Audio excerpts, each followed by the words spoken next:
ओम ईशानदेव सवितरुद्वितान् परासुव यद्भद्रं तन्नयासुव। ओम भद्रं पश्येमाक्षिरजत्राहि श्रीरंगैः सृष्टवांसुस्तनुर्विषेम देवहितं यदायुः। वेद प्रेमियों, सुधी श्रोताओं, संप्रति हम सब ऋग्वेद के पंचम मंडल के 60वें सूक्त के व्याख्या क्रम में प्रवेश कर रहे हैं। इस सूक्त में कुल 8 मंत्र हैं। मंत्र संख्या 7 और 8 जगती छंद में निबद्ध हैं, शेष त्रिष्टुप छंद में हैं। सभी मंत्रों के दृष्टा हैं श्यावाश्व, आत्रेय, देवता, मरुद्गण। इस सूक्त के प्रथम मंत्र का शीर्षक है समृद्धि हेतु अग्नि और मरुतों की स्तुति करने का कथन। अब संबंधित मंत्र का सर्वप्रथम सस्वर पाठ हो जाए।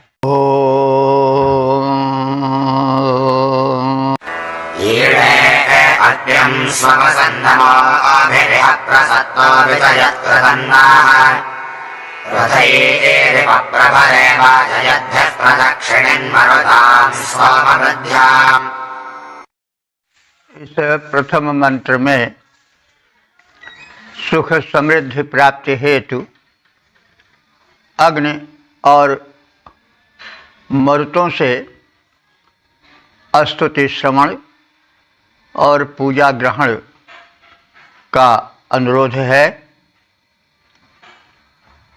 इस संबंध में ऋषि कह रहा है, यह माने यहाँ इस यज्ञ में सु अवसे, अव कहते हैं रक्षा को, अवसे माने रक्षा प्रदान करने हेतु, सु माने भली विधि, सु अवसे भली विधि संरक्षण प्रदान करने वाले अग्निम, अग्नि देवता की हम उपासक नमो भी ईड़े, नमन पूर्वक उनका स्तवन करते हैं। प्रसत्तः, प्रसत्तः का अर्थ हुआ प्रसन्न होकर। नः कृतम विचयत, वे हमारी की गई स्तुतियों को विशेष रूप से जाने पहचाने, उनको महत्व दें। और वाजयद भी रथई इव, वाजयद भी माने अन्न धन से युक्त, रथई इव माने रथ के समान।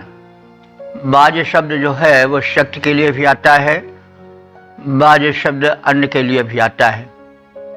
तो अन्न सबसे बड़ा धन है, उसी से सबका उदर पोषण होता है।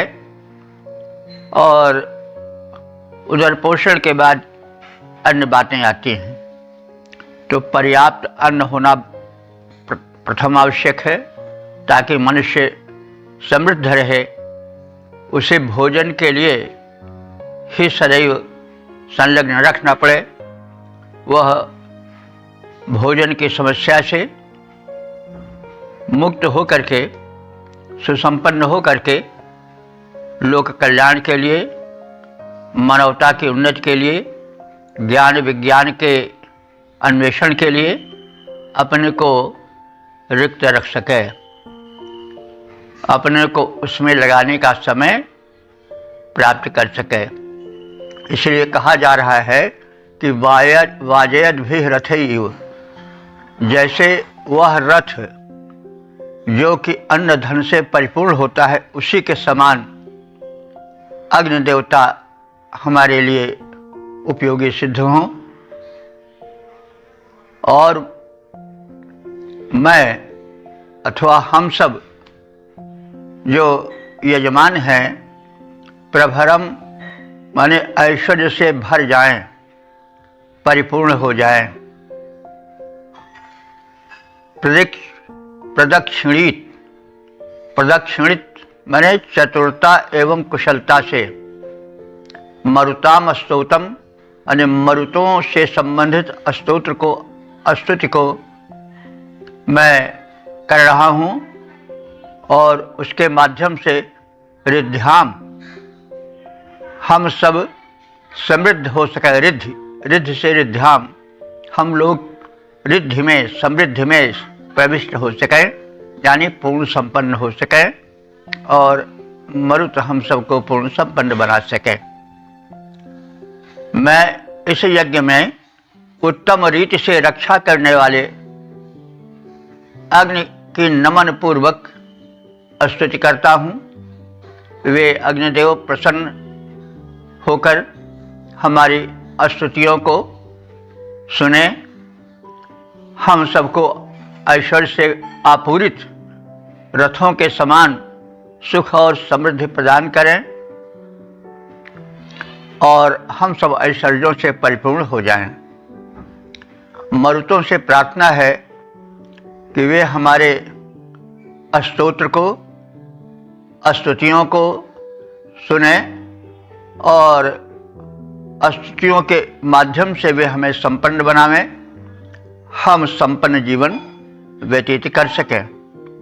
क्योंकि जब तक जीवन में समृद्धि नहीं रहेगी, जब मनुष्य अपने उदर पोषण से ही फुर्सत नहीं पावेगा, तो समाज के लिए क्या अतिरिक्त समय निकाल पावेगा। समृद्ध बन करके ही व्यक्ति आगे की सोच सकता है, चिंतन मनन कर कुछ नवीन अन्वेषण कर सकता है। साथ ही साथ किन्हीं कारणों से जो समाज में अभावग्रस्त वर्ग है, उसके अभाव को दूर कर सकता है। इसलिए समृद्ध जीवन की परम आवश्यकता है। ऋग्वेद का जीवन कभी साधनहीन, निहंगम यानी दीनहीन, अकिंचन जीवन की परिकल्पना नहीं करता है। वो सदैव समृद्ध बने रहने की आकांक्षा करता है। तो वेदों में आशा और विश्वास का समन्वय है। उसमें निराशाजन्य या परिस्थितियों में पड़ करके मुझे कुछ नहीं चाहिए, मुझे अकिंचनता चाहिए, ऐसी बात नहीं है। उसमें समृद्ध बनने, संपन्न बनने, सक्षम बनने का ही सर्वत्र दर्शन होता है। क्योंकि जो स्वयं अक्षम है वो दूसरे की सहायता क्या कर सकेगा। तो इसलिए सक्षम होना, संपन्न होना परम आवश्यक है। यह आशावादिता से भरा हुआ काव्य है, एक जीवन संदेश देने वाला महत् ग्रंथ है, ईश्वरीय वाणी है, ईश्वरीय संदेश है। तो हम सब मंत्र के अर्थ को जानें, उसके आशय को पहचानें और तदनुसार जीवन बनावें। तो रक्षक अग्निदेव की स्तुति नमन पूर्वक गाएं। देखिए, अग्नि देवता जो हैं वे सर्वत्र हमारे सहायक हैं। वे आकाश में सूर्य का बृहद पिंड हैं और सूर्य रूप में अग्नि ही हमें प्रकाश देते हैं। धरती के जीवन वही अग्नि हैं, वे सूर्य रूप में हैं और विद्युत रूप में वे आकाश में मेघ के मध्य रहकर वृष्टि कराते हैं। शरीर में भी वे यक्षराज बन करके और ताप बन करके, ऊर्जा बन करके निवास करते हैं। तो इस प्रकार से हमें अग्नि को मात्र एक साधारण चूल्हे में जलने वाले एक सामान्य रूप से उपयोगी होने वाले के रूप में ही नहीं समझना चाहिए। अग्नि की व्यापकता और महत्ता का अनुभवन करना चाहिए और उनके महत्व को समझना चाहिए। इसीलिए अग्नि की बड़ी महत्ता है। ऋग्वेद में इंद्र के बाद सर्वाधिक सूक्त ऋग्वेद में अग्नि को ही समर्पित हैं। और मरुत और अग्नि में मेल है, क्योंकि मरुत देव ही अपने प्रवाह से अग्नि को प्रज्वलित करते हैं। अंतरिक्ष में वे ही मेघों को आपस में टकरा करके विद्युत पैदा करते हैं, जैसे वृष्टि होती है आदि आदि रूपों में। अग्नि और मरुत का एक संयोग है, सहयोग है। तो ऋग्वेद में मंत्रों में काव्य भी है, वैज्ञानिकता भी है और भक्ति भाव का पुट भी है। तो इन सब को ध्यान में रख करके हम मंत्रार्थ में प्रवेश करें, काव्यानंद भी लें, जीवन के संदेश भी सुनें और साथ ही साथ वैज्ञानिक दृष्टिकोण से भी परिचित हों। संदेशों से अपने जीवन को वृद्धि और समृद्धि की ओर ले चलें। रक्षक अग्निदेव की स्तुति नमन पूर्वक गाएं हम सब। रक्षक अग्निदेव की स्तुति नमन पूर्वक गाएं। वैभव से परिपूरित हों हम, वे प्रसन्न हो जाएं। मरुतों के स्तोत्र पाठ से मैं समृद्ध हो जाऊं। स्तुतियां सब सुने हमारी, मैं स्वलक्ष्य को पाऊं। ओम। वेद प्रेमियों, सुधी श्रोताओं, संप्रति हम सब ऋग्वेद के पंचम मंडल के 60वें सूक्त के दूसरे मंत्र की व्याख्या में प्रवेश करने जा रहे हैं। मंत्र साजुष्यावास्य आत्रेय, छंद त्रिष्टुप और देवता मरुदगण हैं। शीर्षक है मरुतों के पराक्रम। अब संबंधित मंत्र का सर्वप्रथम सस्वर पाठ हो जाए।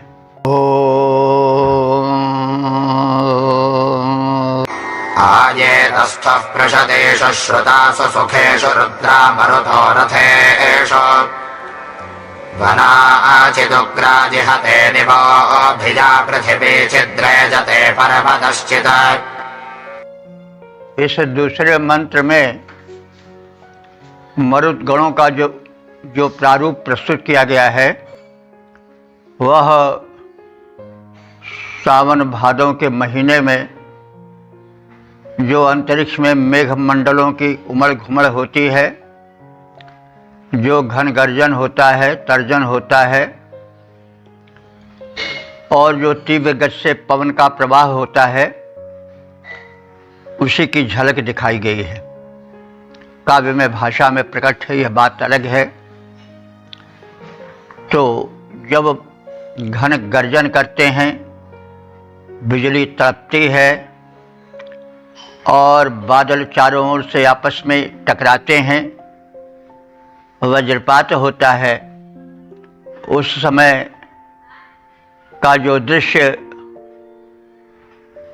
ऋषियों ने देखा, प्रकृति के मुक्त वातावरण में रहने वाले ऋषियों ने जो उस छटा का अवलोकन किया, उसका उन्होंने उपयुक्त शब्दों में काव्य में चित्रण किया और साथ ही साथ मरुतों की महत्ता और उनके देवत्व का भी अनुभवन किया। क्योंकि कोई कार्य है तो उसको करने वाला अवश्य है। वैदिक ऋषि ने यह अनुभव किया कि जो कुछ सृष्टि में हो रहा है उसके पीछे होने के कारण स्वरूप कोई शक्ति अवश्य है। तो उसी संदर्भ में जो दृश्य उन्होंने प्रकृति के खुले प्रांगण में देखा, वर्षा काल में जिस प्रकार से बादलों की उमड़ घुमड़ गर्जन तर्जन देखा, उसके पीछे जो प्रकृति की एक योजना है, जो वृष्टि का एक प्रारूप है, जो पवन का प्रबल प्रवाह है, उन सब का अनुभव करते हुए उन्होंने अपने भावों को अभिव्यक्ति दी। उसी संदर्भ में कहा जा रहा है कि ये रुद्राह मरुता, ये जो मरुत हैं, मानसूनी पवन हम प्रसंगानुकूल यहाँ कह सकते हैं, जो कि प्रबल प्रवेग से बहते हैं, ये कौन है? रुद्राह, ये रुद्र के पुत्र हैं। रुद्र एक प्रचंड देवता हैं, तो उनके जो पुत्र हैं, तो पिता का गुण पुत्र में संक्रमित होना स्वाभाविक है। तो ये रुद्र के पुत्र हैं, इसलिए प्रचंड हैं। और ये जब पृषतेषु, जब बादलों के घोड़ों पर सवार हो जाते हैं, तब क्या कहना? तब ये श्रुतासु माने सुप्रसिद्ध रथेषु, उन मेघ मंडल के रथों पर सवार हो जाते हैं। आतस्थु, उस पर पूर्ण रूप से स्थिर हो जाते हैं। तब ये मरुदगण उग्र बन जाते हैं। तो उग्राह, हे उग्र मरुतों, वह भिया, वह माने तुम सबके, भिया माने भय से, भिया भय से, वनाचित, वनाचित माने वन भी प्रकंपित हो जाते हैं। रेजते, रेजते माने कंपने लगते हैं। तो वन के कंपित होने का मतलब क्या हुआ कि वन के वृक्ष, लताएं, वन में रहने वाले जीव सभी कांप उठते हैं, भयभीत उठते हैं। तो जब तुम हे उग्र मरुतो भयंकर रूप से गर्जना करते हो, तब तुम्हारे भय से वन प्रकंपित हो जाते हैं। पृथ्वी चित, पृथ्वी भी रेजते, कांपने लगती है। तो पृथ्वी कांपने लगती है का मतलब हुआ कि पृथ्वी पर निवासी प्राणी, मानवारी भी कंपित हो जाते हैं। और पर्वतः चित, पर्वत भी प्रकंपित हो जाते हैं। पर्वतः रेजते, पर्वत भी प्रकंपित हो जाते हैं। तो हे मरुतों, जब तुम चित कबरे अश्वों से युक्त सुखद मेघ मंडल के रथों पर आरूढ़ होते हो, तब हे उग्र मरुतों, हे रुद्र के पुत्रों, तुम्हारे भय से वन, पर्वत और भूमंडल प्रकंपित हो उठते हैं, कांप उठते हैं, थर्रा उठते हैं। चित कबरे अश्वयुक्त रथ पर जब वीर मरुत हैं चढ़ जाते, तब भय से वन, पर्वत, अखंड भूमंडल कंपित हो जाते। तो यहाँ भूरे रंग के बरसाऊ बादलों को मरुतों के चितकबरे अश्व कहा गया है। काव्य में भाषा है, इसलिए काव्य का भी आनंद लें। प्राकृतिक वर्णन का, प्राकृतिक दृश्य का मनोरम चित्र अपने हृदय में बैठावें, आनंद ही आनंद है। ओम वेद प्रेमियों, सभी श्रोताओं, संप्रति हम सब ऋग्वेद के पंचम मंडल के 60वें सूक्त के तीसरे मंत्र की व्याख्या में प्रवेश करने जा रहे हैं। मंत्र दशा शिष्यावाश आत्रेय, छंद त्रिष्टुप, देवता मरुदगण है। शीर्षक है पराक्रमी मरुदगण। अब संबंधित मंत्र का सर्वप्रथम सस्वर पाठ हो जाए।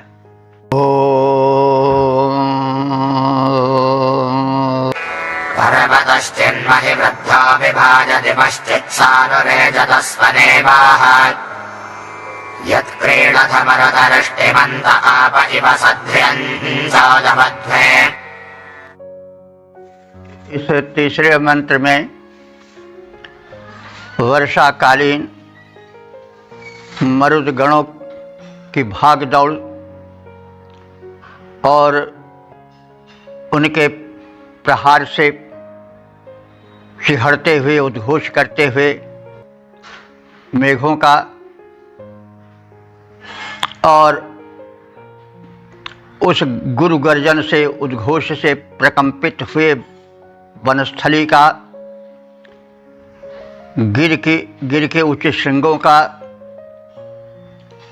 और मेघों की सवारी करने वाले मरुतों के प्रबल प्रवाह का, उनके भाग दौड़ का सजीव चित्रण किया गया है। तो जब घनघोर वृष्टि में मरुद प्रवाहित होते हैं तो किस प्रकार से घन घटाएं गरज उठती हैं, मरुतों का झकोरा किस प्रकार से गर्जन कर प्रकंपन पैदा करता है, भूमंडल गगनमंडल ऊंचे ऊंचे पर्वत किस प्रकार से प्रकंपित हो जाते हैं, वहाँ के निवासी कैसे थर्रा उठते हैं, आदि आदि का जो एक चित्र है उसको एक जीवित रूप प्रदान करने का प्रयत्न या दर्शन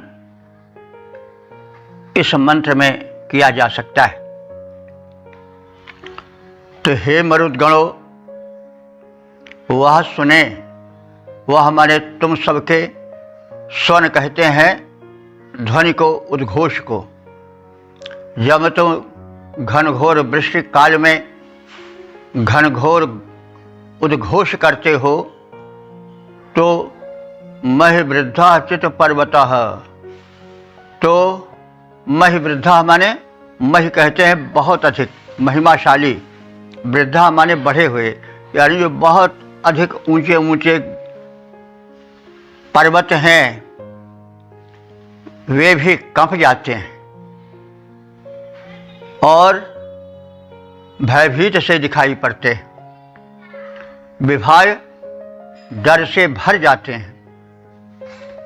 देवा सानुचित, और देलोक का सानु माने कहते हैं, सानु कहते हैं चोटी को, जो दिवलोक की चोटी है, यानी जो आकाश का उच्चतम भाग है, जो दिलोक का शिखर है, वो भी रेजते माने तुम्हारे गर्जन के उद्घोष से कंपित हो उठता है। ऋष्टि मरुतः, ऋषि कहते हैं अस्त्र शस्त्र को, तो ऋष्टिमन्तः हे अस्त्र शस्त्रधारी भालाधारी मरुदगणों, तो विद्युत को ही हम उनका भाला कह सकते हैं। तो जब विद्युत चमकती है तो प्रतीत होता है कि मरुत भाला चला रहे हैं। उसी का काव्य में प्रस्तुतिकरण हो रहा है कि हे ऋषिमन्तः मरुतः, हे विद्युत रूपी भालों को धारण करने वाले मरुदगणों, जब तुम उद्घोष करते हो तो समस्त चराचर जगत रेजते प्रकंपित हो जाता है। यत क्रीडत, जब तुम दौड़ लगाकर क्रीड़ा करते हो, प्रबल वेग से बढ़ते हो,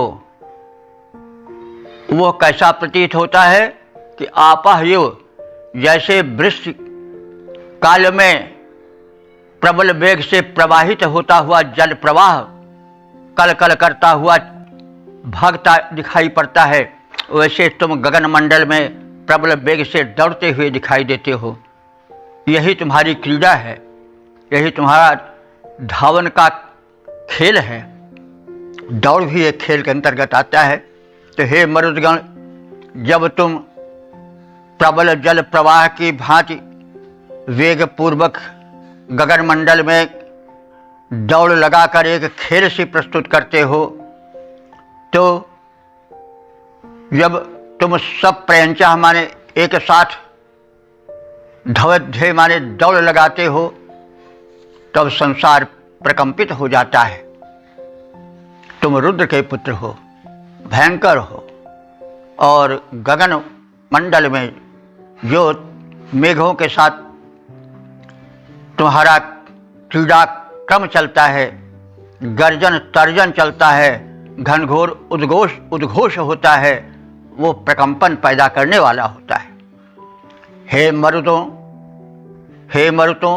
हे रुद्र के पुत्रों, तुम्हारे गर्जन उद्घोष को सुनकर बड़े और ऊंचे प्राचीन काल से महान गिने जाने वाले पर्वत भी प्रकंपित हो उठते हैं, द्युलोक के शिखर भी कांप उठते हैं। विद्युत रूपी भाले को धारण कर जब तुम दौड़ की खेल रचाते हो, प्रबल वेग से प्रवाहित होने वाले जलधारा के भांति तुम्हारा वेग दिखाई पड़ता है और इस प्रकार से तुम मिलजुल कर गगन मंडल में दौड़ते हो, तो उस समय संसार प्रकंपित हो जाता है। तुम्हारे बल वेग को देख करके प्रकंपन उत्पन्न हो जाता है और संपूर्ण संसार कांप उठता है। तो हे मरुद, तुम्हारे गुरु गर्जन जब एक साथ सुन पाते हैं, हे मरुत, तुम्हारे गुरु गर्जन जब एक साथ सुन पाते हैं, ऊंचे पर्वत अवनी अंबर कंपित होने लग जाते हैं। भाले ले एक साथ जब पड़ते दौड़ यथा जल की धारा, विद्युत रूपी भाले ले एक साथ जब पड़ते दौड़ यथा जल की धारा, तब देख तुम्हारे वेग प्रबल कंपित हो उठता जग सारा।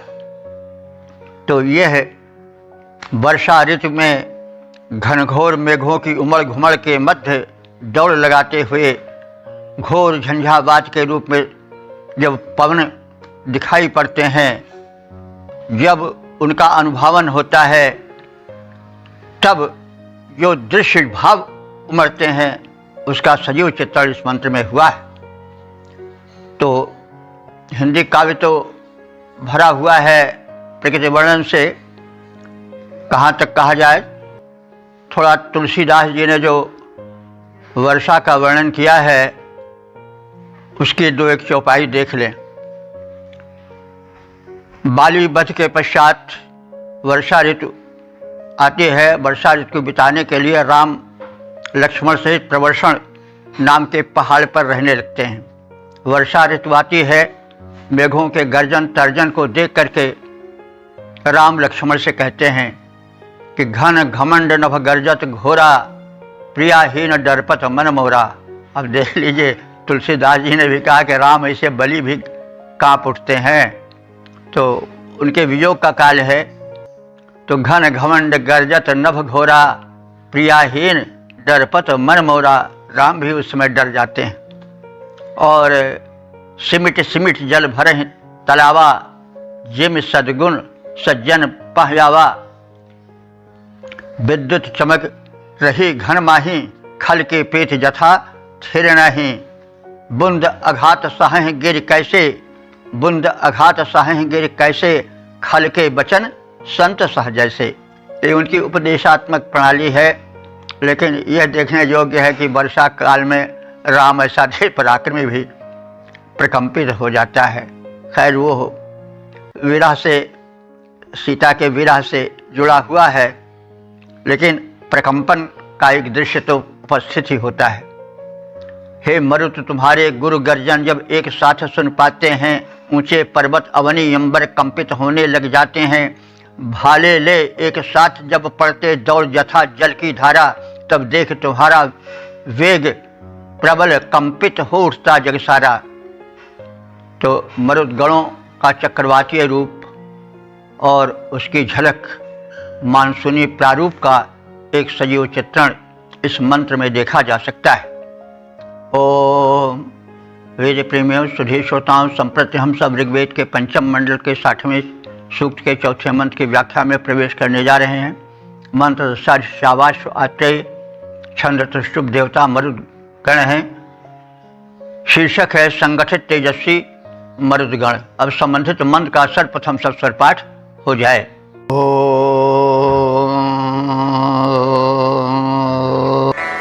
वरा इमे त्रये पदासो हिरण्यैरभिस्मधाभिस्तन्वः पिविश्वे श्रेये श्रेयांसस्तमसो रथेषु सत्रामहांसि धनुषि चक्रिणे धनुष।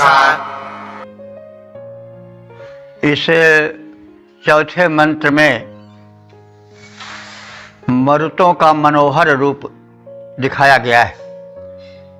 वे विद्युत के आभूषण से समलंकृत हैं, जैसे कोई दूल्हा सजा सजाया हो और घोड़े पर सवार हो, वैसे ही मेघ अश्वों पर सवार विद्युत के आभूषणों से, स्वर्णाभरणों से सुसज्जित मेघ ऋषि को दिखाई दिए।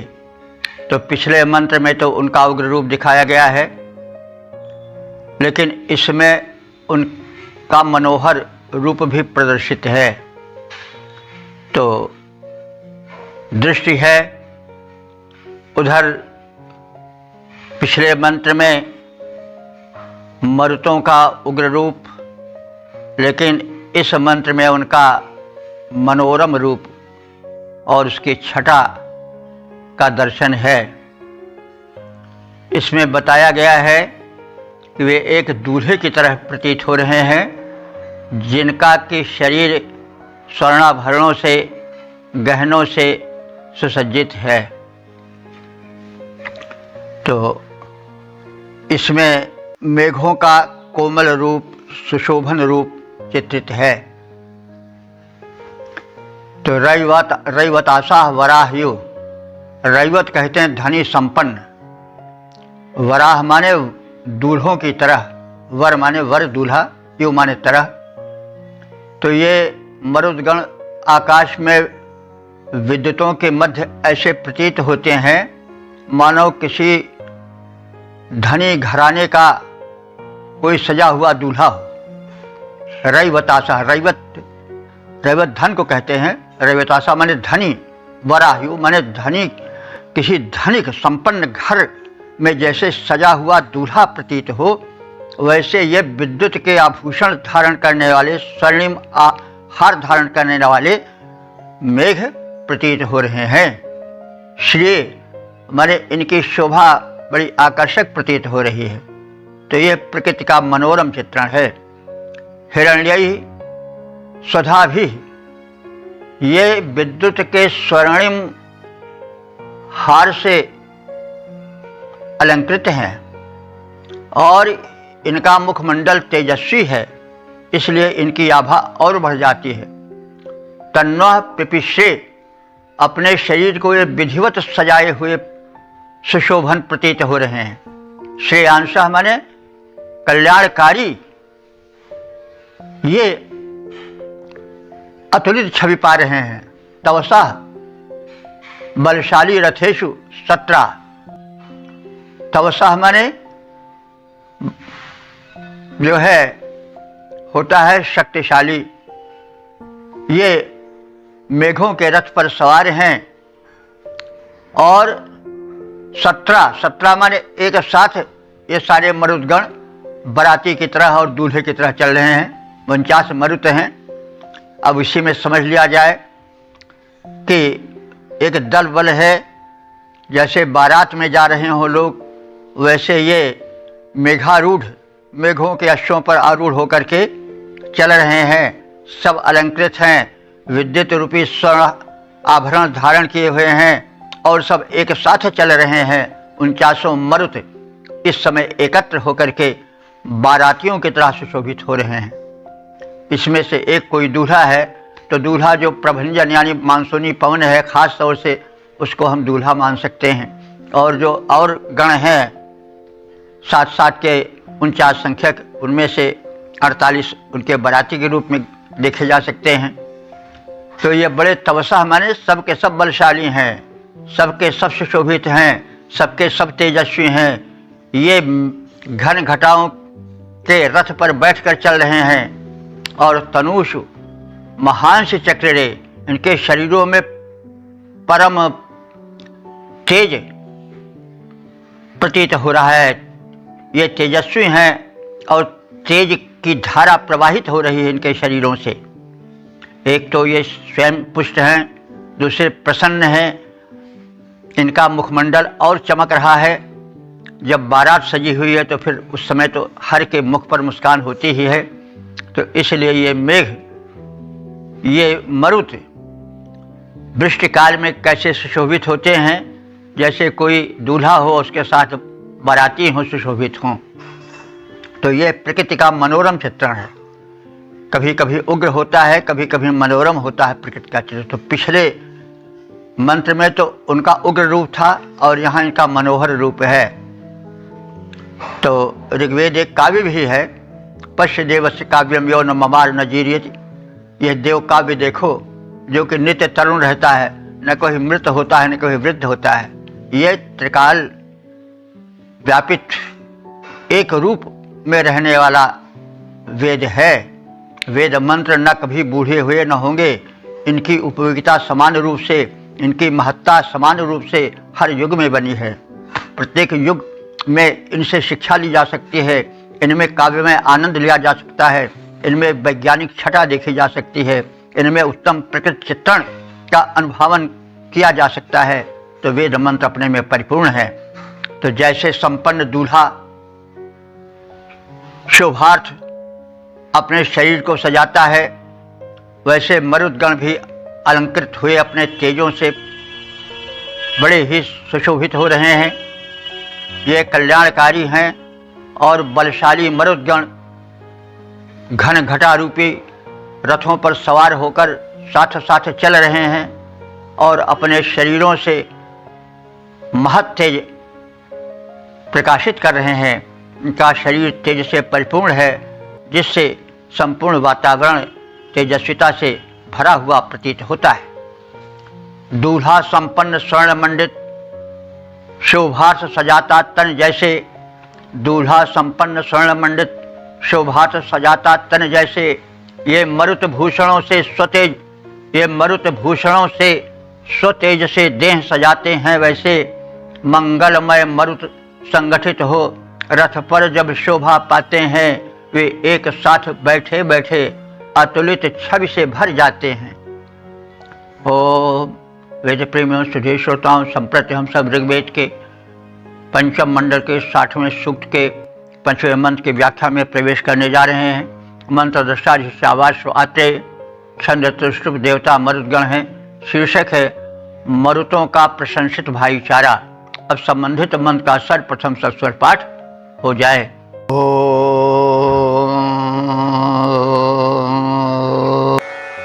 ज्येष्ठासो अकनिष्ठास एते सम्भ्रातरो वावृधः सौभगाय युवा पिता स्वपा रुद्र एषां सुदुःखा वृष्टिः सुदिना मरुद्भ्यः। पांचवें मंत्र में मरुदगणों की कुलीनता और उनके आदर्श भाईचारे का संगठन भाव का कथन है। उनमें कोई अहम नहीं है, परस्पर सहयोग है। अज्येष्ठासा अकनिष्ठासा, मरुतों में न तो कोई अपने को ज्येष्ठ मानने वाला है और उस प्रकार से अपनी धाक जमाने वाला है, न अकनिष्ठासा, न कोई अपने को छोटा मानने वाला है। वे सब परस्पर समानता के, भाईचारे के भाव से भरे हुए रहने वाले हैं। कोई लाग डांट, कोई वैमनस्य उनमें नहीं है। एते भ्रातरा, यह सब भाई की तरह, आदर्श भाई की तरह सहयोगपूर्ण जीवन बिताने वाले हैं। सौभागाय संवावृधु, ये सौभाग्य प्राप्ति के लिए, संपन्नता के लिए एक दूसरे को बढ़ाते हैं, नीचा दिखाने की चेष्टा नहीं करते हैं। यही आदर्श है। प्रायः कई भाई होते हैं तो उनमें लाग डांट होती है, एक दूसरे से को नीचा दिखाने की प्रवृत्ति भी हो जाती है। लेकिन इस दुर्गुण से ये मरुदगण दूर हैं। इस रूप में एक आदर्श भी देखा जा सकता है कि भाइयों में जो संघर्ष होता है, जो प्रतिद्वंदिता होती है, अपने को बड़ा मानकर दूसरे को नीचा दिखाने की चेष्टा होती है, यह अच्छी चीज़ नहीं है। तो इस भ्रातृत्व भाव के संवर्धन का भी संदेश इसमें है कि हम लोग जो संयुक्त परिवार में रहते हैं, उस परिवार में समानता का भाव रखें, अहंकार से अथवा स्वार्थ से पीड़ित होकर के एक दूसरे को नीचा दिखाने की चेष्टा न करें। तो ये ते भ्रातरः, ये सब भाई हैं जो संगठित रहते हैं और सौभागाय समवावृधु, सौभाग्य प्राप्ति के लिए एक दूसरे की वृद्धि में सहयोग देते हैं। येषां पिता रुद्रः, ये कुलीन हैं, इनके पिता जो हैं वो रुद्र हैं। रुद्र देवता इन मर्तों के पिता हैं। और सुदुधा प्रश्नि, जो सुंदर दुधार धेनु की तरह पोषण देने वाली है, वह पृथ्वी इनकी माता है। प्रश्न माने गोरूपा पृथ्वी। सुंदर दुधार धेनु की भांति जो गोरूपी यह पृथ्वी है, वही मर्तों की माता है। और ये दोनों चाहते हैं कि हमारे ये जो पुत्र मरुत हैं, ये नित्य उत्कर्ष प्राप्त करते जाएं।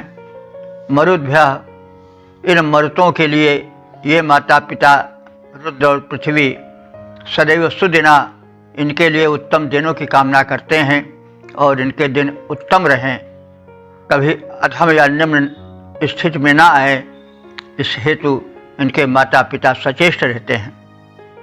इन मर्तों में न कोई बड़ा है न कोई छोटा है, सभी समान भाव से मिलजुल कर रहते हैं। ये सौभाग्य वृद्धि के लिए परस्पर एक दूसरे को प्रोत्साहित करते रहते हैं। इनके पिता रुद्र और माता गोस्वरूपा पृथ्वी है। ये माता पिता इन मर्तों के उत्तम सौभाग्य की कामना करते रहते हैं, इनको वृद्धि प्रदान करते रहते हैं। कोई न बड़ा छोटा मर्तों में श्लाघ्य परम भाईचारा, कोई न बड़ा छोटा मर्तों में श्लाघ्य परम भाईचारा, ये मिले प्रवाहित करते हैं प्रोत्साहन की उत्तम धारा। है पिता रुद्र, माता इनकी गोरूपा भूमि कही जाती, इनका सौभाग्य बढ़ाती है, उत्तम दिन बनकर आती है। ओम वेद प्रेमियों, सुधी श्रोताओं, संप्रति हम सब ऋग्वेद के पंचम मंडल के 60वें सूक्त के 6ठे मंत्र की व्याख्या में प्रवेश करने जा रहे हैं। मंत्र दृष्टा शिष्यावास आते देवता मरुदगण और छंद त्रिष्टुप है। शीर्षक है रक्षार्थ प्रार्थना। अब संबंधित मंत्र का सर्वप्रथम सस्वर पाठ हो जाए।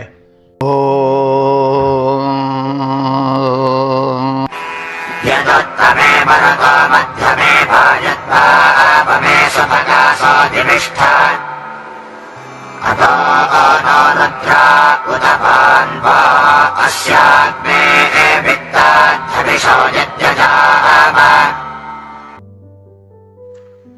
इस छठे मंत्र में मरुद गणों से संरक्षण की प्रार्थना की गई।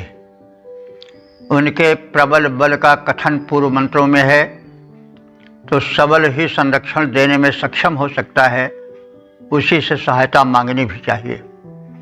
तो मनुष्य का जीवन तो सदैव संकटों से घिरा ही रहता है, समस्याओं की कमी तो रहती नहीं है, इसलिए दिव्य शक्तियों से संरक्षण की याचना आवश्यक है।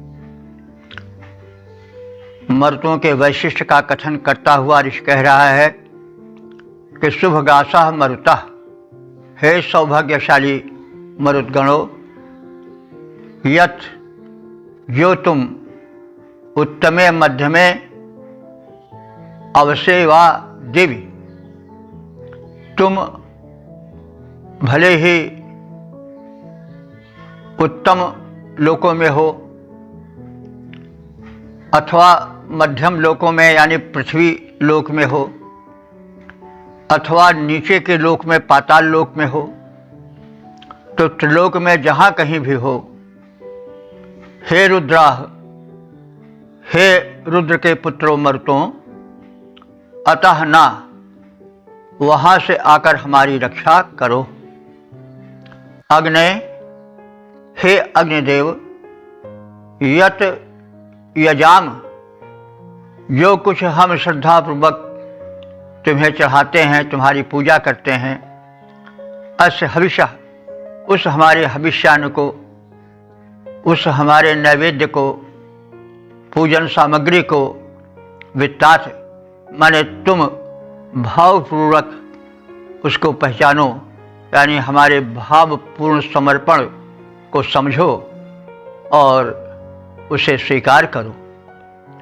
हे रुद्र पुत्र मरुतों, तुम सौभाग्यशाली हो, तुम उत्तम लोक, स्वर्गलोक, मध्यलोक, पृथ्वी लोक और पाताल लोक, नीचे के लोक, जहाँ कहीं भी हो, उस लोक से आकर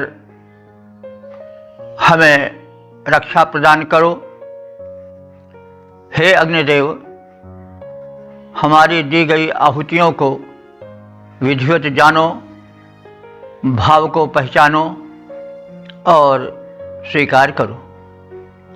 मरुतों, तुम सब हो जहाँ कहीं जिस किसी लोक में विद्यमान, मरुतो तुम सब हो जहाँ कहीं जिस किसी लोक में विद्यमान, तुम उसी लोक से रक्षा हम सबकी करना।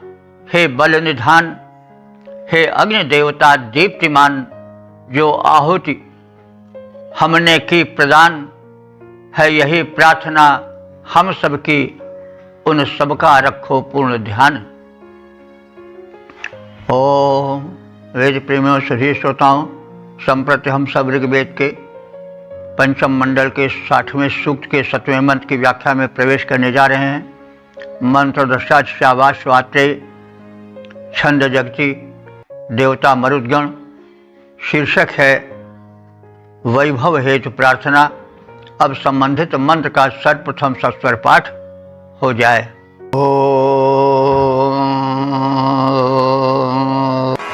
अग्निष्टजन्मरतो विश्ववेदसो दिवो महद्भगुत्तरादधिष्ठभिः देवं दशानादुनयो निषादसो भावन्धत्तयजमानाय सन्वते। इस 7वें मंत्र में दोनों देवों मरुदेव और अग्निदेव से प्रार्थना है कि वे यज्ञ में पधारें, सोमपान करें, उपासकों के शत्रुओं का नाश करें और उपासकों को, यजमानों को समृद्धि प्रदान करें। विश्व वेदसः मरुतः, विश्व वेदस कहते हैं संपूर्ण जानने वाले यानी सर्वज्ञ। हे सर्वज्ञ मरुद्गणों, यत जब तुम अग्नि च और अग्निदेव देवः उत्तरात् द्विलोक के उत्तर भाग से उच्चतम स्थान से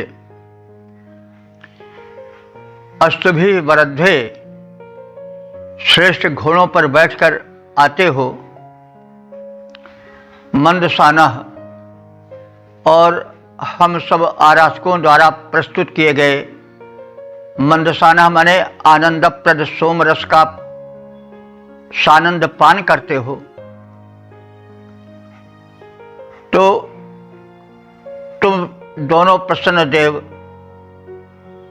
हम पर प्रसन्न हो जाओ और धुनया माने शत्रुओं को कंपित कर देने वाले ऋषादशः शत्रुओं की हिंसा करने वाले हो जाओ और सुनते यजमानाय, वे यजमान जो तुमको सोमरस प्रदान करते हैं उनके लिए वामम धनम धत्त, अभिलषित उनके वांछित धन को प्रदान करो। हे सर्वज्ञ मरुतों, तुम और अग्निदेव दोनों स्वर्ग के उच्चतम स्थान से अश्वों पर आरूढ़ होकर हमारे यज्ञ भूमि पर आओ। सोमपान से आनंदित होकर शत्रुओं को प्रकंपित करो, उनका वध करो और सोमयाग करने वाले यजमान को वांछित उत्तम धन प्रदान करो। तो अब शत्रु की परिभाषा और धन की परिभाषा कई स्थानों पर की गई है। शत्रु बाहरी भी हो सकते हैं जो हमारे प्रगति में बाधक हों, और हमारे अंतर भीतर बैठे हुए शत्रु जो काम क्रोध लोभ मद मोह अथवा आलस्य रूप में है, उनका भी विनाश करो, क्योंकि ये अधिक खतरनाक होते हैं। ये मित्र बनकर शत्रुवत व्यवहार करते हैं। ईर्ष्या से मनुष्य कितना नष्ट होता है यह कहने की आवश्यकता नहीं है।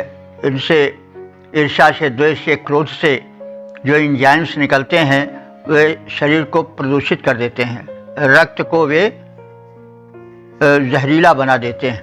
ये विज्ञान सिद्ध तथ्य है। तो वे भी शत्रु ही हैं। आलस्यो ही मनुष्याणाम शरीरस्थो महान रिपुः, और आलस्य तो मनुष्य के शरीर में बैठा हुआ बड़ा भारी शत्रु है।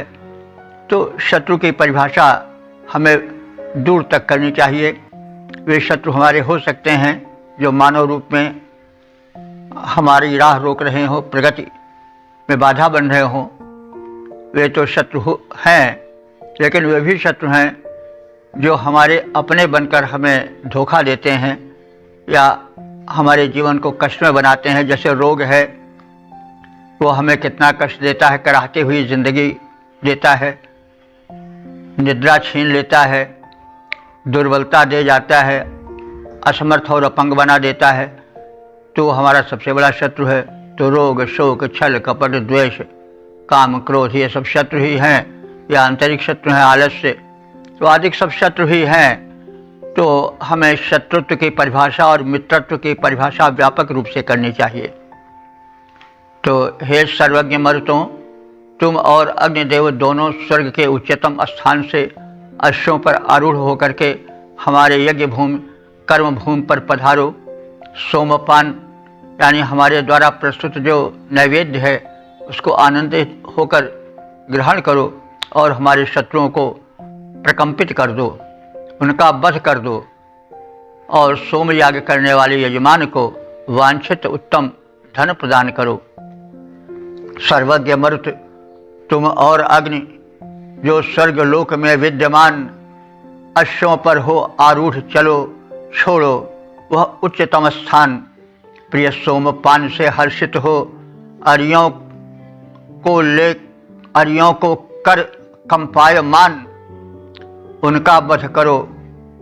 सोमयाजी को करो वांछित धन प्रदान। ओम वेद प्रेमियों, सुधी श्रोताओं, संप्रति हम सब ऋग्वेद के पंचम मंडल के 60वें सूक्त के 8वें मंत्र की व्याख्या में प्रवेश करने जा रहे हैं। मंत्र दृष्टाधिश्यावाश्य आत्रे छंद जगती और शीर्षक है सोमपानार्थ आग्रह। अब संबंधित मंत्र का सर्वप्रथम सस्वर पाठ हो जाए।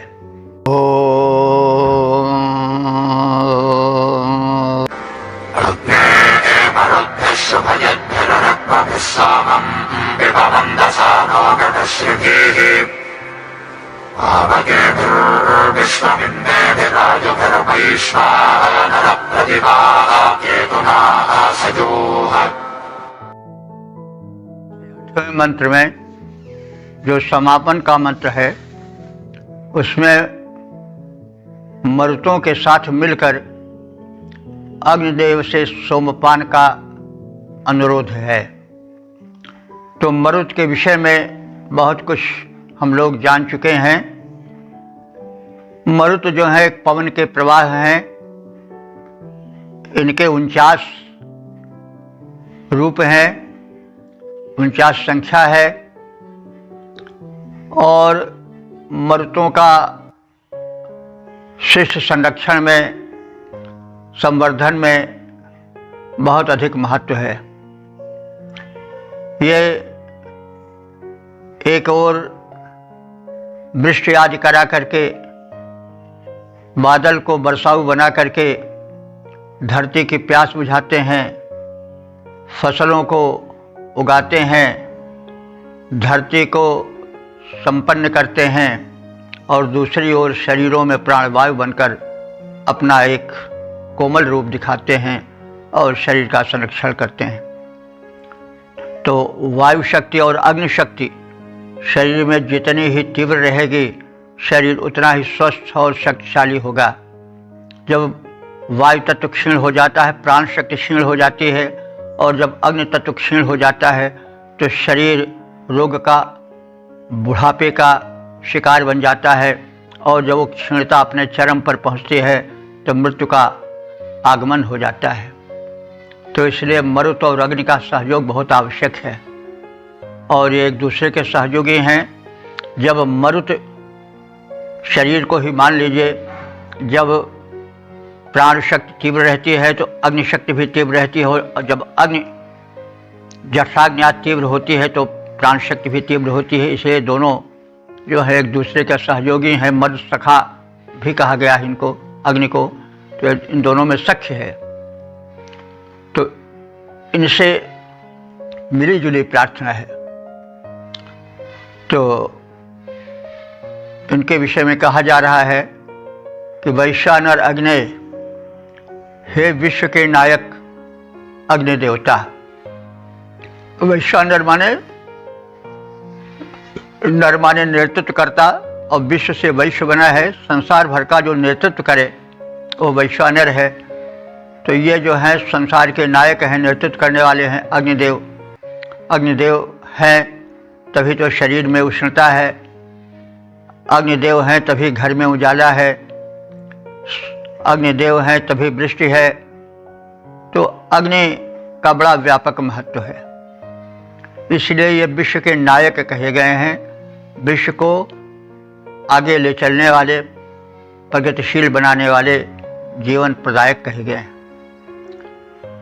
ये प्रदिवा केतुना सयूह, प्रदिवा माने तेजस्वी, दिव्या दिव, प्रकृष्ट रूप से तेजस्वी। केतुना, केतु कहते हैं झंडे को, पताके को।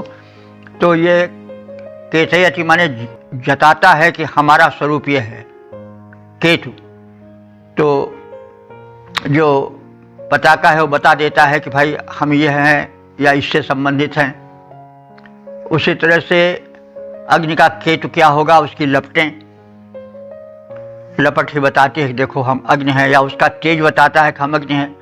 क्योंकि अग्नि का लक्षण या केतु या पताका क्या है, उसकी लपटें या उसका तेज, उसी से आभास होता है कि अग्नि है। अगर वो नहीं रह जाता तो अग्नि राख है। तो प्रदिवा केतुना, इसलिए हे तेजस्वी ज्वालाओं से युक्त अग्निदेव, मंदसाना, तुम आनंदित हो जाओ और मरुतों के साथ सोमम पिब, सोम पान करो। सोम के विविध अर्थ हैं। एक उत्कृष्ट पेय तो ही है जो सोमलता से निकाला जाता है। इसके अतिरिक्त सोम वैश्विक ऊर्जा से भी संबंधित है। जो ऊर्जा का स्रोत है वही सोम है। ऊर्जा से ही संसार गतिमान है, ऊर्जा से ही सभी वस्तुओं में तेज है, बल है। तो जो तेज है, बल है विश्व में, जल में, चेतन में, चराचर प्राणियों में, वो सोम शक्ति के कारण ही है। आर्य समाजी व्याख्याकारों ने सोम का अर्थ वीर्य भी किया है, तो वो भी ठीक ही है। शरीर में वीर्य शक्ति जितनी ही सुरक्षित रहती है उतना ही शरीर जो है वह स्वस्थ रहता है, तेजस्वी रहता है।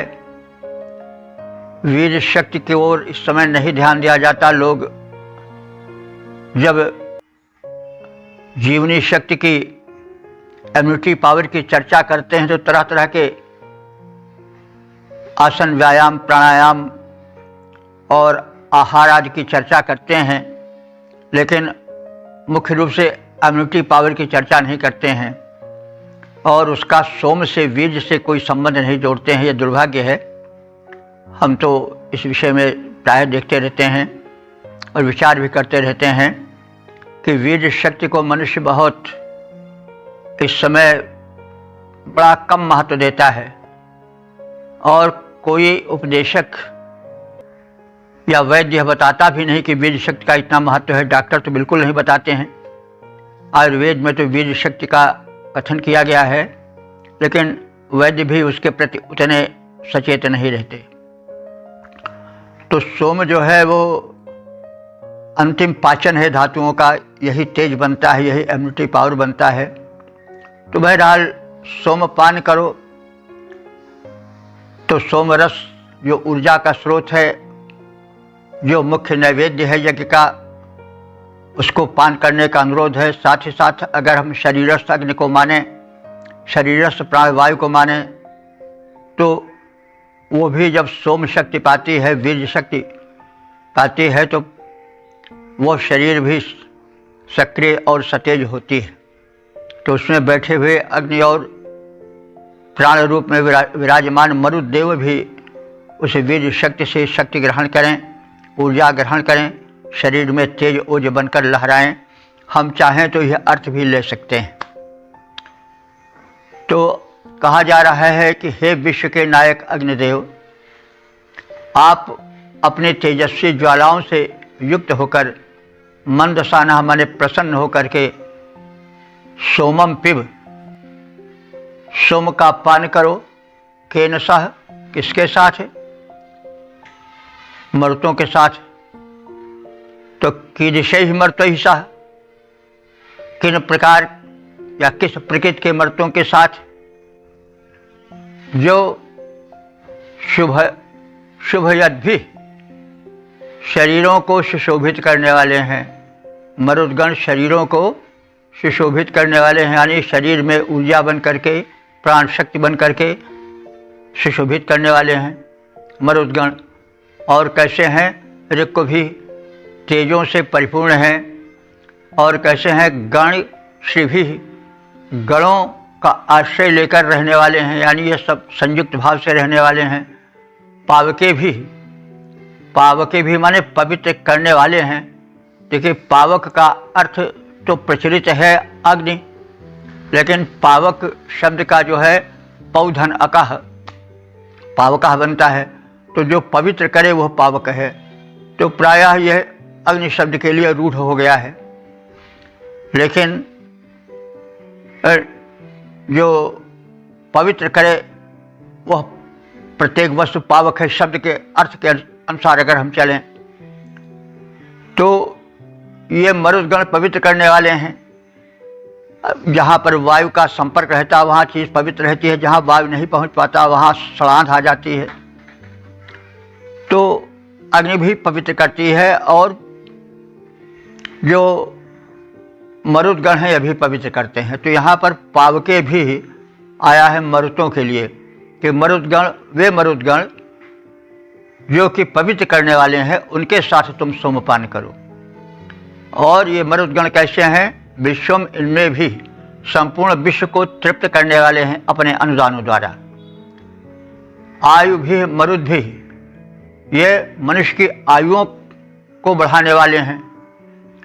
यह कहा गया, भाई बड़ा ऊंचा संदेश है कि मरुतों से आयु का संवर्धन होता है। भाई शरीर क्या है? वह जो है वह पवन का या मरुत का एक संचालित रूप ही तो है। जब तक मरुदगण प्राणवायु के रूप में शरीर में रहते हैं तभी तक शरीर जीवित रहता है। जब हवा निकल गई तो शरीर निकल गया, प्राण निकल गया। तो ये आयु के वर्धक माने गए हैं। आयु भी मरुद भी, वे मरुद जो कि आयु को बढ़ाने वाले हैं, हे अग्निदेव उनके साथ सोमपान करो। तो आयु को बढ़ाने वाले कैसे हैं, यह कहा जाता है कि, और प्रसिद्ध भी है कि भाई जितनी सांसें हैं उतना ही जीवन होगा। तो सांसों यानी जीवन की गणना सांसों से मानी गई है हमारे यहाँ। तो सांस जितनी ज़्यादा हम लेंगे उतना ही हमारा जीवन क्षीण होगा। तो यह बात सही भी प्रतीत होती है। देखिए, जो हाँफने वाले जानवर हैं, जल्दी जल्दी हाँफते हैं, जैसे कुत्ते हैं और शेर हैं, इनकी सबकी आयु ज़्यादा नहीं होती। 10-11 साल 12 साल कुत्ते जीते हैं और ज़्यादा से ज़्यादा 15 साल शेर जीते हैं। ये हाँफते रहते हैं जब देखो तो मुंह खोले हुए। तो सांस बड़ी जल्दी आती जाती है इनकी, इसलिए इनका जीवन बड़ा सुगठित हो, बड़ा शक्तिशाली हो, लेकिन 15 साल से ज़्यादा नहीं चलता है। तो इसलिए ज़िंदगी जो है सांसों पर आधारित है। अध्ययन करने वालों ने कि कच्छप जो है वो कछुआ सबसे दीर्घजीवी प्राणी माना जाता है। उसकी औसत आयु 250 या 300 साल की है। इसका मतलब हुआ कुछ 500 साल भी जीते होंगे। तो सबसे अधिक जीने वाले जो प्राणी हैं वो कछुए हैं। और कछुआ जो है वो 1 मिनट में 6 सांस लेता है, यानी बहुत थोड़ा श्वसन इसका होता है। इसका मतलब हुआ सांसों के साथ जीवन बीता जाता है। सांसों का एक सीमित कोश है जो मनुष्य को मिलता है, कुछ लाख करोड़। तो जितनी जल्दी सांस होगी, मैथुन वगैरह में सांस तेज हो जाती है, तो वो सांस जो है वो जीवन क्षीण करती है। हाँ, सांस दौड़ते हैं तो भी तेज होती है, लेकिन उस दौड़ने में एक अलग बात होती है। उससे शरीर जो है एक ऊर्जा पाता है, अधिक ऑक्सीजन जाती है और उससे कुछ क्षरित नहीं होता। शरीर के सभी अंग संचालित होते हैं, रक्त प्रवाह उससे प्रभावित होता है। तो इसलिए प्राणायाम में भी सांस तेज दी जाती है, लेकिन सांस उसमें रोका भी जाता है। ये एक रहस्य अवश्य समझना चाहिए कि कुछ लोग बस सांस निकालने, आजकल जो चल रहा है प्राणायाम, वो सांस निकालने और सांस लेने तक ही सीमित है। सांस रोकने के विषय में आज के जो योग के गुरु हैं वो नहीं बताते हैं, जबकि प्राणायाम का सही रूप है सांस का रोकना, कुंभक जिसको कहा जाता है। कुंभक का नाम ही लोग मिटा दिए हैं। तो जितना पवन रुकेगा शरीर में, जितनी कम सांसें ली जाएंगी, उतना ही जीवन तीव्र होगा, उतना ही जीवन बढ़ेगा। तो जीवन जो है सांसों पर आधारित है। कहते हैं जितनी सांसें हैं भाई उतनी ही मिलेगी ज़िंदगी।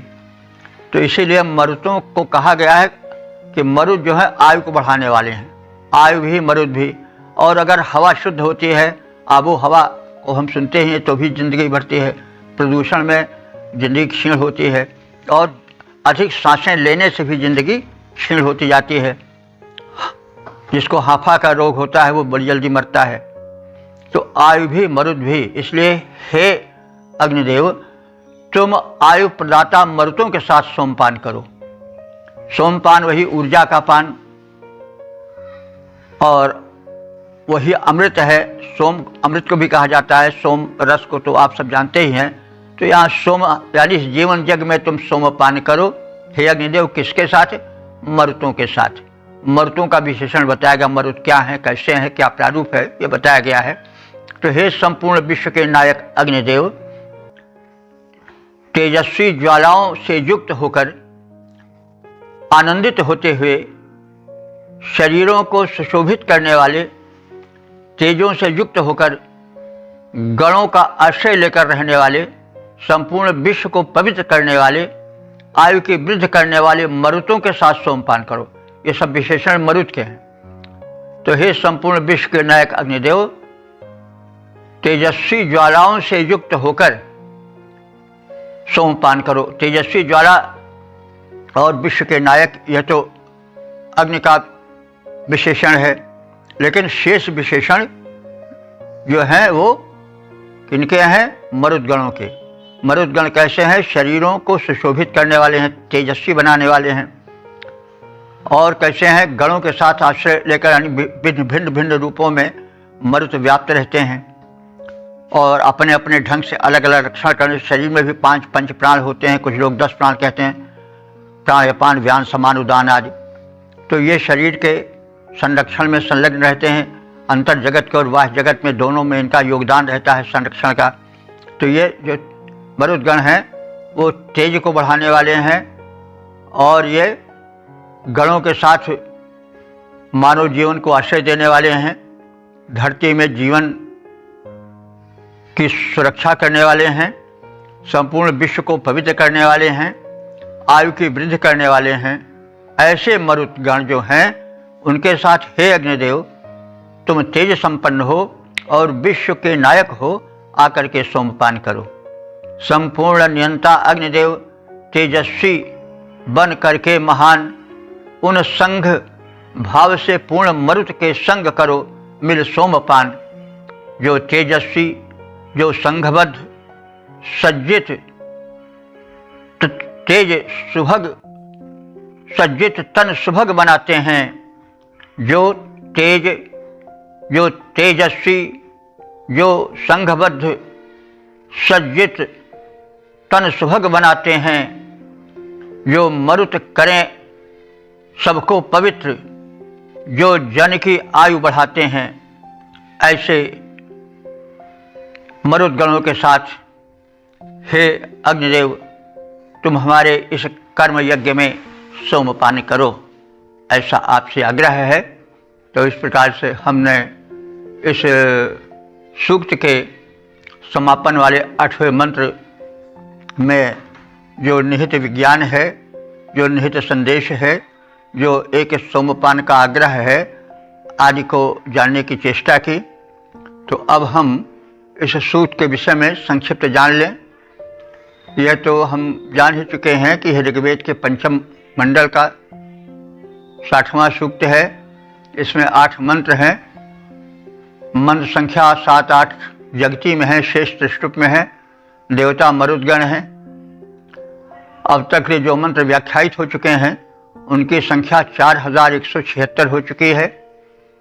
और इस सूक्त में अग्नि और मरुतों से समृद्धि की याचना की गई है। दोनों में सहयोग भाव है, दोनों में मित्र भाव रहता है।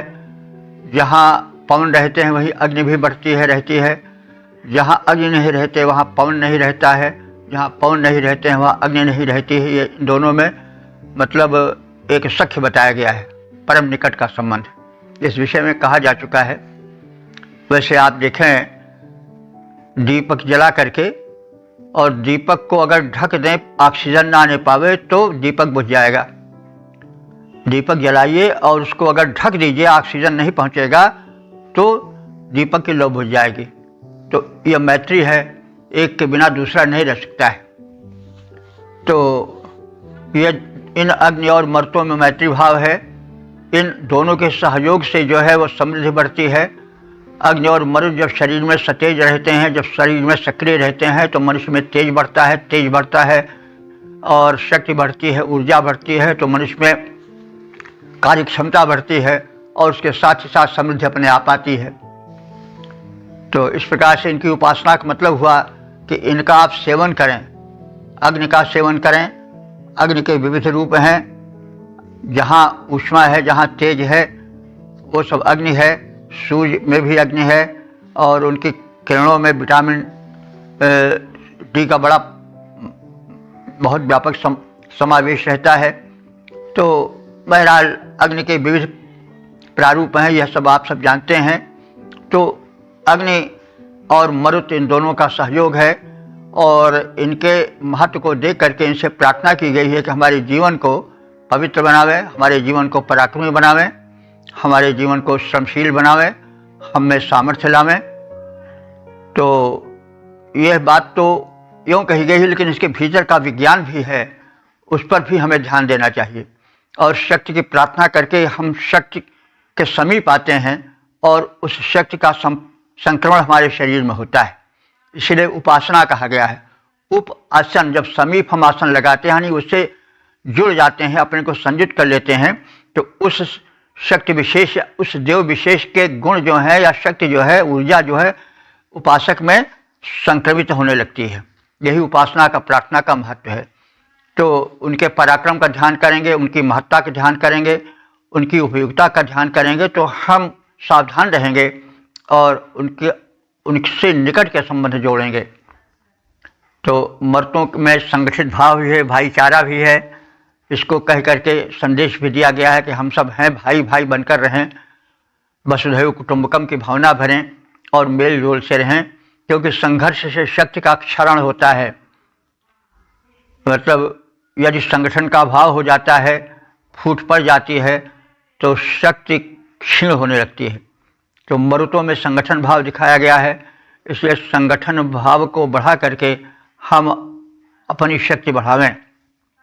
जब संगठन का अभाव हो जाता है, तो चाहे परिवार हो, चाहे समाज हो, चाहे राष्ट्र हो और चाहे राष्ट्रीय संबंध हो, वे सब टूटने लगते हैं, संघर्षपूर्ण हो जाते हैं, क्षीण करने वाले हो जाते हैं। इसलिए संगठन भाव की परम प्रशंसा इस सूक्त में की गई है और उदाहरण रूप में मरुत गणों को प्रस्तुत किया गया है। मरुतों में प्रबल भाईचारा है, इनमें संघर्ष नहीं है, शक्ति है, लेकिन शक्ति इनकी आपस के संघर्षों में नहीं क्षीण होती है। और ऐसे समर्थ मरुतों से रक्षा की प्रार्थना की गई है। अग्निदेव और मरुत में सख्य भाव है, उनका आवाहन किया गया है मंत्रों में, अंतिम मंत्रों में, और रक्षा की प्रार्थना की गई है, उनसे वैभव की प्रार्थना की गई है, और अंत में मर्तों और अग्नि से साथ साथ सोमपान की प्रार्थना की गई है, आग्रह किया गया है। इस प्रकार से यह सूक्त जो है वह एक संदेश लेकर के, और इस सूक्त में प्रकृति चित्रण भी बड़ा अच्छा है। मेघों की भाग दौड़, गर्जन तर्जन से जो एक वातावरण उपस्थित होता है, प्रकृति का उग्र रूप और प्रकृति का कोमल रूप दोनों मंत्रों में दिखाया गया है, उसमें काव्यमयता भी झलकती है। तो यह ऋषि जो है वो ये संदेश देता है, वेद ये संदेश देते हैं कि, और हम भी यही निवेदन करते हैं कि वेदों में छिपे काव्य का भी आनंद लें, क्योंकि वेद एक काव्य हैं और उसमें छिपे संदेश का, सामाजिक संगठन का भी उससे जो है वो हम संदेश लें, और उसकी वैज्ञानिकता से भी हम परिचित होते चलें। ऋषि एक अच्छे वैज्ञानिक थे।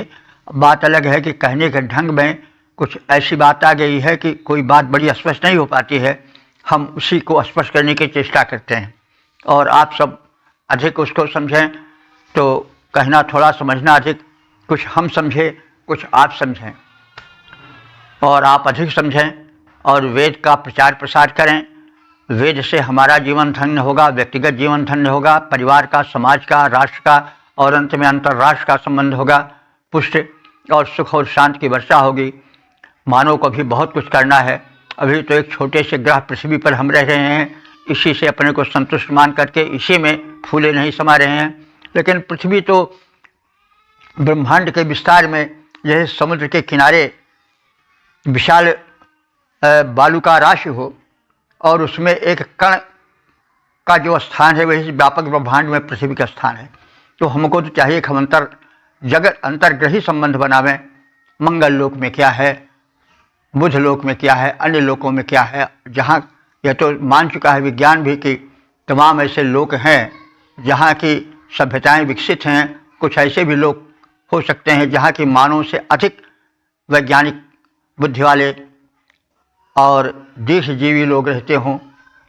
तो अभी तो हम सबको वहाँ पहुँचना है। हम अपने छोटे से परिवेश में ही अपनी शक्ति को कलह में, युद्ध में झोंक करके नष्ट करते जा रहे हैं। हमें वेदों का संदेश ग्रहण करना चाहिए और हमको व्यापक होना चाहिए। इसीलिए ब्रह्म शब्द आया है। ब्रह्म जो व्यापक है, बिरज अज जो व्यापक है, तो उस व्यापकता में हमें जाना चाहिए।